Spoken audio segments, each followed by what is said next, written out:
এ চালান দিতে হলে সর্বপ্রথম একটা ব্রাউজারে ঢুকে এ চালান ঘরে সিলেক্ট করতে হবে। এরপরে এ চালানের এখানে যেতে হবে। এরপরে আসতে হবে আমাদের এনআরবিতে আসতে হবে। এনআরবিতে আসতে হবে। এনআরবি আসার পরে এরকম একটা ঘর আসবে আমাদের, এরকম হবে। তো আমাদের এখানে আমাদের মূসকে আসতে হবে। মূসকে আসার পর এখানে আমাদের 3 নম্বর দিতে হবে। এখানে 3 নম্বর দিতে হবে। এখানে নির্বাচন করতে হবে টাকা।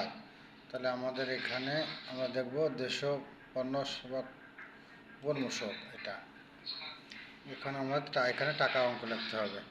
ধরেন আমরা যে কোনো একটা টাকা লিখলাম 104। তাহলে যে এখানে ওটা এখন আমাদের এখানে পরবর্তী ধাপ আসবে। পরবর্তী ধাপ আসলে এখানে আমাদের ধরেন যে ভ্যাট চালানে আসতে হবে, যে কোথায় আসতে হবে। তো আমাদের ভ্যাট চালান ঘরে আসবে, যে শুল্ক আবগারি ভ্যাট কমিশনের কার্যালয়ে বিভিন্ন নাম আছে।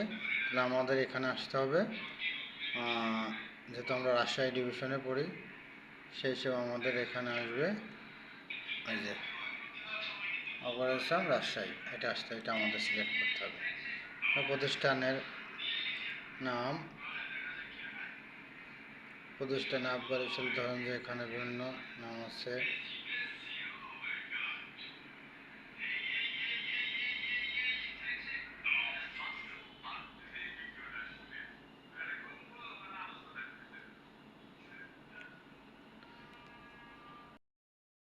টুতে আসতে হবে, সার্কেল 2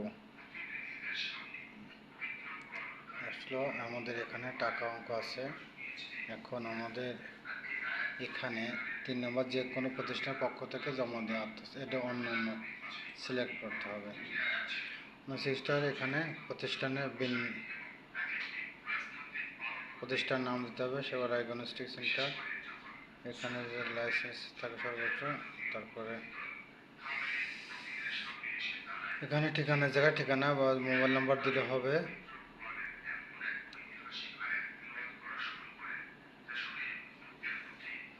এরপরে আসে জাতীয়, এখানে আমরা অন্য অন্য জায়গায় আসবো। এখানে শনাক্তকারী বিন নাম্বার দিতে হবে। এখানে নাম, ঠিকানা দিতে হবে। এরপরে মোবাইল নাম্বার দিতে হবে প্রতিষ্ঠানের। মোবাইল নাম্বার দিয়ে এখানে টাকার অঙ্ক সিলেক্ট করতে হবে। এখানে কোন অঙ্কে টাকা দেওয়া যাবে সেই হিসেবে এখানে আমরা গ্রামীণ বা যে কোনো একটা ইসে আসলে এখানে ধরেন যে